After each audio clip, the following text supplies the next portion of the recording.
গেছে গাছে থাক থাক তো তারা ক্যামেরা করে ফেসে বলে দেবো বাবা তুমি কি বানাইছো গেছে গাছে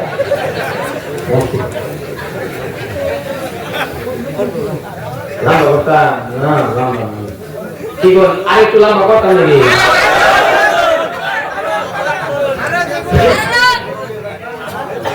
মুসলমান ভাইয়ের আমার শুনে রাখেন আমি আপনাদের পায়ে ধরে গেলাম যারা ব্যবসা করে চলে বাবা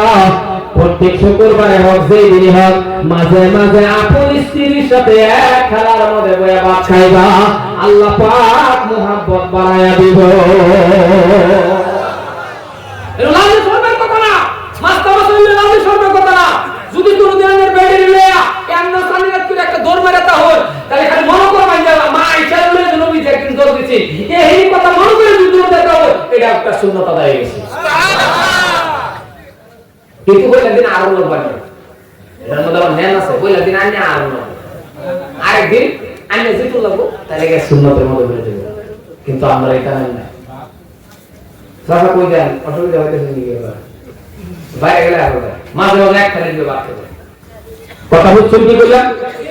এক খালি দিয়ে বাড়তে হবে আর একটা বস্তু শিখতে যায় যে কোনো জায়গাতে আসুন বড় বড় পাল্লা বড় গানে করবেন আসসালামু আলাইকুম সালাম দিয়ে হ্যান্ডশেক করে দেন যুবকরা আপা হয় হ্যান্ডশেক করার পর সালাম দেওয়ার পর আর কেসটা যদি করবার তাহলে কইবা আই লাভ ইউ কোনো অসুবিধা নাই আসে তুমি এটা কইবা যদি খুশি হয় এই সময় আমি ইবাদতের মধ্যে পড়ে দেব বলে কোন সুবহানাল্লাহ সময় ইবাদত তো ভালাই দিব আল্লাহ কালাগান কমসে কম নিজের স্ত্রীর লগে খাইছে কালাগা ভালো কালাগা খাইলে পরে প্রথম দিন তো কালাগা একটু বেশি হতে পারে কারণ কালাগা আটটা মারে যদি মেরে দেখুন বাতলেয়া এক লোক বয়ে ভাত খাইলা 40 বছর ধরে খাই না কালাগা যদি কাদের বই ওরা মানে দেখে আর একটা দেখে করবো বড় ভাই ঘরের ভিতরে ছায়া তো নতো মায়া বাবা ক্যান্টিন কা আলো ছিল তো ও জায়স এই কামটা করবে মুসলমান ভাইরা আমার লম্বা আলোচনার দিকে আমি যাইতেছি না তবে একেবারে সংক্ষেপের ভিতরে শেষ করে দিতেছি বক্সগুলা ধুম ধুম করে উঠে গেল তোমার কমাইনি মানে কি সাউন্ড নয় রিবাইট কমাই দিও অনলি আওয়াজ কমাই একটু কমাই দিও মুসলমান এই জন্যই যুবক যারা আছে বাবা তোমার হাতে ধরে পায়ে ধরে এই জন্যই যারা বিয়া করছো না বিয়া করবার আগে একটু মুনাজাতের মাধ্যমে তুই হাত নমস্কার করে খেলে আল্লাহ এত কথা বলে আল্লাহ গো আমি তো এখনো বিয়া করি নাই যেই দিন আল্লাহ আমার কপালে যেই দিন আমার নসিবে স্ত্রী দিবা একটা আবদার করি আল্লাহ একটা আবিদা সালিহা নেককার স্ত্রী আমারে দিবা যে স্ত্রীরা বিবাহ করার পরে আমি মানুষটা জান্নাতে যাইতে পারি বাবা রে এরকম একটা দোয়া করে পরে বিয়া করো এরকম একটা দোয়া করে করো আবিদা সালিহা নেককার স্ত্রী তোমার কপালে হয়ে যাবে তোমার বড়টা একটা জান্নাতের বাগান হয়ে যাবে তুমি নিজে মাঝে গিয়ে বিশ্বায়া 3-4 বছর ধরে আইলা কইরা মাগরুম বাগরুম কইয়া আঙ্গুল ধরে এইভাবে যদি বিয়া করো তাহলে তুমি জিনা করো যেটা বসে এটাও জিনা করো দুজনের মধ্যমটা যদি তওবা আছে না করো রে বাবা এর মধ্যে যদি কোনো সন্তান হবে ব্যক্তি বাক্কার দিয়ে হুজুর হইব না খাবার দেব না ব্যক্তি আপনাদের ছিলেন না কার মাঝে আল্লাহ প্রেম করলেন আই লাভ ইউ কইলেন আঙ্গুল ধরলেন বাইরে বসে নিয়ে বললেন কথা কোন জিনা কোন মানে রাও করে রাখছো মা ওরা না বাবা করতে না হাত ধরে হাত দিতে বসে বাপ মা দিকে কেড়া করে দিতে হইয়া হইয়া এত আশা করে বাপ মা খাওয়ালো দুঃখ লাগে আমি একবার এক রাস্তা রোজা গেছি বিশ্বাস করো এক রাস্তা রোজা গেছি একটা যুবক একটা লেডিস পাশে লইয়া বাইরে আমার গাড়িরে ওভারটেক কইরা দুলায় কেমন করে নিয়ে যেতেছে আসলে খারাপ কথা বলা না রাস্তাটা যদি একটা বাইক চালায় গেছে মুরব্বি মানুষ আছে বাইকটা শুরু করে যদি কো আসসালামু আলাইকুম এই মুরব্বি কো একটা ভালো সন্তান স্পিড দিয়ে আগে চলা দুলা গাড়া আছে ওই বড় তালা কত না দুলা আর খুবই যেতেছে খুবই কথা বলা না তাহলে তুমি যদি একটু শুরু করতা একটা সালাম দিতে 90 মিনিট নাকি তুমি স্পিডের মধ্যে চলে গেছো সুবহানাল্লাহ এক যুবক আছে লেডিস প্লেয়ার আমার গাড়ির সামনে ভাই কিয়ামত করে দিতেছে তা আমার ড্রাইভার ওটা সেন্টার ড্রাইভার এটা কোন কি বুঝুন এ অত দাও আছে এটা বাস্তব না আমি কি এটা করতেছে কে কত বুঝুন কি করতেছে আমি আবার বাইক লাগে তো বেশি কিছু করব না আমি কই তুমি এটা লোক ভাইটা আমার তো কি আমি কিছু এক গিয়া আছে আমার তো কত আমার ড্রাইভার বলছে না আমি কিছু এক গিয়া আছে ড্রাইভার কোন আমি তো বাইকে ডাকে নাই আমার বাইকে তাই আমি গিয়া আছে কি আমার করে গাড়ি রাখতে না মুসলমান আব্দুল্লাহ আল্লাহ এই জন্য বলি এবার বিয়ে করছেন সন্তান লাগে না কথা বলে লাগে না মাথা তো বলো নাকি মুসলমান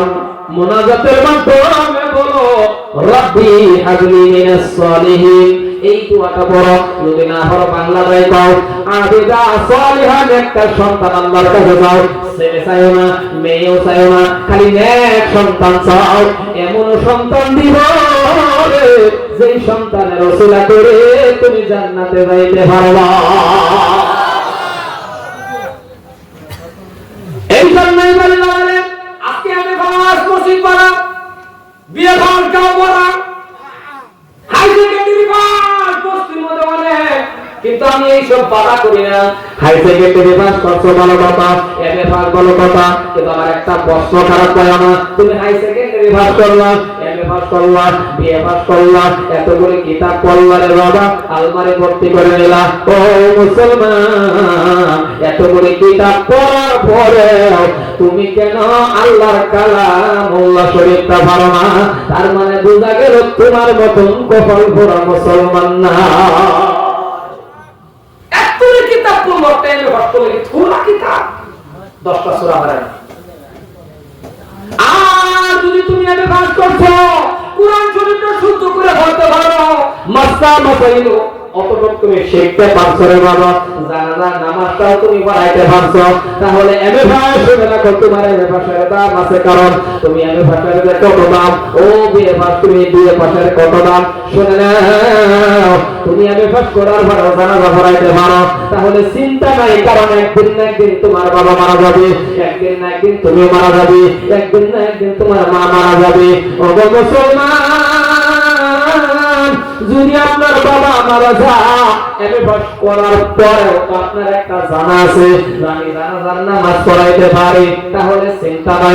নাই কারণ আপনার বাবা মারা গেলে মসজিদের ইমাম সাহেব রানিয়া জানাজা পড়াইবেন 1 ঘন্টা দাঁড়ায়া থাকবে বাবা জানাজার নামাজ পড়াইবেন এক ফোঁটা চোখের পানি আসবে না আমাকে আনবেন জানাজার নামাজটা পড়ানোর জন্য আমিও জানাজার নামাজ পড়াবো 1 ফোঁটা চোখের পানি আসবে না আরো বড় হুজুর গানে জানাজার নামাজ পড়ানোর জন্য 1 ফোঁটা চোখের পানি আসবে না কিন্তু মুসলমান ও করে যত করে জবাব শুনে নাও তুমি এমএ পাস কথা ঠিক কিন্তু জানাজার নামাজ পড়াইতে পারো তুমি এমএ পাস শুদ্ধ করে পড়তে পারো তাহলে তুমি দাঁড়ায়া যাও তোমার বাবার সামনে লয়া তুমি নিজে ইমাম সাজিয়া জানাজার নামাজ পড়ানোর জন্য তুমি দাঁড়ায়া যাও কারণ কোন সন্তান যদি বাবার সামনে রাখিয়া কোন সন্তান যদি মার সামনে রাখিয়া যখন প্রথম তাকবীরটা বলবে বাবা আল্লাহু আকবার বলে নিয়ত করবে আর তাকায় দেখবে গো এটা আমার বাবা তিনটা সাদা কাপড়ের ভিতরে আমার বাবা ঘুমায় আছে তার মানে এমন কোন নিষ্ঠুর সন্তান আছে রে বাবা বাবার জানাজার নামাজ পড়ানোর টাইমে চোখের পানি আসবে না না না না না না প্রত্যেকটা সন্তান বাবার জানাজার সামনে দাঁড়ায়া বাবার সামনে দাঁড়ায়া জানাজা পড়াইলে 1 ফোঁটা চোখের পানি গাল বেয়ে বেয়ে পড়বে যদি কোনো সন্তান জানাজা পড়ানোর সময় চোখের থেকে পানি আসে বাবারে আমার আল্লাহ পাক রব্বুল আলামিন বলে এই সন্তান কান্দিস না আর কাঁদতে হবে না তোর বাবার গুনাহ আমি আল্লাহ মাফ করে দিলাম মুসলমান ভাইরা আমার যদি মেট্রিক পাস বাবা high secondary pass BA pass বাবা আপনি জানাজার নামাজ পড়াইতে পারেন আপনি যদি গো ও মাস্টার ভাই খারাপ পাইবেন না ওরে নেবা তোমার মার জানাজার নামাজ যদি তুমি পড়াইতে পারো যখন তুমি তাকবীর দিবা আল্লাহু আকবার, তখন তুমি তাকায় দেখবা পাঁচটা সাদা কাপড়ের ভিতরে তোমার মা। এমন কোন সন্তান আছে করে বাবা চোখ থেকে পানি আসবে না, প্রত্যেকটা সন্তানের চোখ থেকে পানি দাঁড়িয়ে রসের মতন বেরোবে। কারণ বাবার থেকে দেখলে কথা মনে পড়া যাবে, এই আদরের বাবা মানুষের রৌদ্রের মধ্যে কাজ করে করে আমার পরীক্ষায় হুঁশ দিছিল। এই আদরের বাবা মানুষের ঘরে ঘরে কাজ করে করে আমাকে টাকা দিছিল। এইগুলি কথা তার স্মরণ হয়ে যাবে। কবরের মধ্যে যখন বাবার লাশ সন্তানের যখন নামাইবে, সন্তানদের নামানোর সময় রে বাবা ওই সন্তানের চিন্তা করবে আস্তে আস্তে করে রাখার জন্য, কারণ বাবা জুড়তে রাখবে না। কবরে নামানোর পরে শেষবারের মতন যখন বাবার মুখটা পশ্চিম দিকে কেবলা মুখী যখন করবে, কেবলা দেখি মুখটা করার সময় জীবনের শেষ দেখা ওইটাকে সন্তান দেখবে। কেবলা মুখী মুখ যখন ফিরায় আপন সন্তান যখন বাবার চেহারা দেখবে, এমন কোন নিষ্ঠুর সন্তান নাই যে সন্তানের চোখ থেকে পানি আসবে না। তাহলে বোঝা গেল কবরের থেকে শেষ বিদায়ের টাইম সন্তানের চোখে পানি। এমন সন্তান যখন হয়ে যাবে আল্লাহ পাক রব্বুল আলামিন বলবে, এ সন্তান কান্দিস না, আমি আল্লাহর কুদরতি রুমাল দিয়ে তোর চোখের পানি মুছে দিলাম, তোর আব্বার গুনাহ আমি আল্লাহ মাফ করে দিলাম। এই জন্যই বলে রে বাবা কিছু ইলম শিক্ষা করা দরকার আছে। এমএ পাস করছেন অসুবিধা নাই, লোক ইলম শিক্ষা রাখেন, কারণ এই জগতের মধ্যে যার মা নাই বাবা নাই সে বুঝতে পারবেন বাবা মা কেমন দামি জিনিস, সে জানবেন বাবা মা কত দরদি, সে জানবেন বাবা মা কত মহব্বতের। এই জায়গায় হাফিজকারী মৌলানা মুফতি মাস্টার হাজী গাজী দলি রাজা বাদশাহ ফকিরের আলোচনা আসে না, কারণ কোন মানুষ যদি বাবা বাবা বলে ডাক দেয়, মা রে মা বলে ডাক দেয়, তাহলে এমন মিষ্টির ডাক জগতের মধ্যে আর নাই রে বন্ধু। কারণ সকাল থেকে নিয়ে সন্ধ্যা পর্যন্ত যাদের মা নাই যাদের বাবা নাই, আপনি সকাল থেকে সন্ধ্যা পর্যন্ত বাবা বাবা বলে রাখবেন, বাবা আপন বাবার মতন কোনোদিন হবে না, মা মা বলে রাখবেন কোনোদিন হবে না। কারণ যদি হইতে আজকে কতটা বছর ধরে মানুষের বাবা রাখি, কতটা বছর ধরে বাবা মানুষ বাপদাদি বাবার মতন হয় না। আজকে দুবরি মানকাসার কলকাতা থেকে বড় বাবা কয়েকটা রাজ্যের থেকে নিয়ে বাংলাদেশ পর্যন্ত বক্তব্য দিয়েছে। মা জননী কল করে যখন জিজ্ঞাসা হবিবুর রহমান কেমন আছো, ও হবিবুর রহমান ভালো আছো, দিদিটা বাবা কোন সময় মানে না, যেমন বারবার জিজ্ঞাসা হবিবুর রহমান কেমন আছো, তখন কোন সময় মনে মনে বলল, কোন সময় দিলের ভিতরে বাবা সরিয়া দিলাম, যদি আমার বাবা থাকতো একবার হলে একটা কল করে আমার জিজ্ঞাসা, ও হবিবুর রহমান কেমন আছো। এই জন্যই বলি রে যাদের মা নাই বাবা নাই, জানিয়ে রাখো তোমার দোয়ার দরজা বন্ধ হয়ে গেছে। এই জন্যই তুমি কবরের পাশে যাও, ওই আদরের মা বাবার কবরের পাশে যাও। আর যাদের মা বাবা জীবিত এখনো সময় আছে, তোমার মা বাবার কাছ থেকে সব সময় দোয়া নাও, কারণ বাবা মা দোয়া করলে বন্দুকের গুলির আগে আমার আল্লাহর দরবারে পৌঁছে যাও।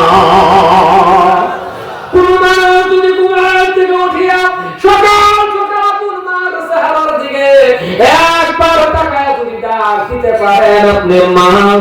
একটা ডাক যদি দিতে পারেন মা, আমার আল্লাহ পাক রব্বুল আলামিন বলে একটা কবুলিয়াত হওয়ার সব হয়ে গেছে। এখন এমন মানুষ আছে দেশের ভিতরে হুজুর মা নাই বাবা নাই কি করব, জান আপনি কবরের পাশে যান,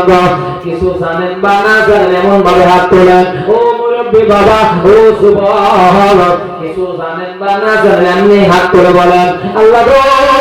ও দয়ার আল্লাহ, সন্তানের দোয়া করলে বলে লগে লগে কবল করে নাও। ওগো আল্লাহ, আজকে আমি 20,000 টাকা দামের পালায় ঘুমাইতেছি। ওগো আল্লাহ, আজকে আমি 5,000 টাকা দামের কম্বলের নিচে আমি ঘুমাইতেছি। ওগো আল্লাহ, এমন টাইমের মধ্যে আমার বাবার নিয়ে গেল। ওগো আল্লাহ, এমন টাইমের মধ্যে আমার মায়ের কবরে নিয়ে গেল। ভালো জামা দিতে পারলাম না, ভালো খানা দিতে পারলাম না, ভালো কিছু দিতে পারলাম না। থাকলে বাবা জামা দেওয়া লাগতো, থাকলে বাবা চিকিৎসা করা লাগতো, থাকলে বাবা ভালো পালন দেওয়া লাগতো। কিন্তু আজকে বাবা নাই গো। যাদের মা কবরে শুয়ে আছে, যাদের বাবা কবরে শুয়ে আছে বন্ধু, ওই বাবা মার রূহ মাগফিরাত কামনার জন্য আমি যদি আপনার কাছে একটা কথা বলি, ওই আব্দারটা যদি আপনারা করেন বাবা, একটা মানুষ উঠবেন না পায়ে ধরছি আপনার, একটা মানুষ উঠবেন না আপনার হাতে ধরছি, যদি আব্দারটা রাখি মুসাফির হিসাবে আমি আপনার কাছে বলবো রে বন্ধু, মুসাফির হিসাবে আমি আপনার জন্য বলতেছি, আল্লাহ পাক রব্বুল আলামিন যাতে আপনাকে কাবা ঘর তপ করে মিত্র দেয় আর নবীজির রওজা খানা যাতে আপনি জিয়ারত করতে পারেন। আরে বন্ধু, একটা মানুষ আমি সর্বপ্রথম চাইবো, এটা আপনার জন্য জীবনের মধ্যে একটা ভাগ্য, আপনার জন্য জীবনের মধ্যে একটা ভাগ্যবান বস্তু, সেটা হলো আল্লাহর ঘর মসজিদ। এই আল্লাহর ঘর মসজিদটা বাবা আরসিসি বিল্ডিং বানাবে, প্রত্যেকটা জায়গায় জায়গায় বর্তমান আরসিসি বিল্ডিং মসজিদ হইতেছে, আর আপনাদের এই মসজিদ বাবা আরসিসি বিল্ডিং নয়। এই জন্যই কমিটি সিদ্ধান্ত নিল যে আমরা একটা আরসিসি বিল্ডিং মসজিদ বানাবো। যদি এমন কোনো ব্যক্তি আছে এই মসজিদের ভিতরে হুজুর গো, আমি সর্বপ্রথম খুঁটিটা ওই আল্লাহর ঘরের জন্য আমি দান করে দেব। একটা খুঁটির দাম আমি 20,000 15,000 রাখলাম না, একটা খুঁটির দাম আমি রাখলাম মাত্র 10,000 টাকা। আস্তে আস্তে আস্তে করে বাবা আপনার খুঁটিটা দান করে দেবেন। সর্বপ্রথম আল্লাহর ঘরের জন্য 1 নম্বর খুঁটিটা দেনেওয়ালা কোন বান্দা আছেন যদি বাবা দাঁড়ায়া যান। 1 নম্বর খুঁটিটা কেটে দিবেন। একটা খুঁটি সিমেন্ট জেরি লাগাবে দেন। মাশাআল্লাহ, খুঁটি 10,000 টাকা, আস্তে আস্তে আর বাইরে হয়ে 10,000 টাকা। একটা খুঁটি সিমেন্ট জেরি লাগিয়ে দিন। সিমেন্ট মিমিট বুঝি না, মোটামুটি এক খুঁটির দাম 10,000 টাকা দিবেন। সিমেন্ট দিন, রড দিন, তার দিন, কি দিন, একটা খুঁটির দাম আস্তে আস্তে দিবেন বাইরে হয়ে। নাম কি আপনার? মফিদুল। আমি কইতাম 10 টাকা আমাদের একটুতে 12 কোটি টাকা 12 মাস এর আমার হাতে গামছা ভিজাইতে যায়। বাস আস্তে আস্তে খুঁটি দিয়ে দিবেন, বিসমিল্লাহ থেকে শুরু হইছে। নাই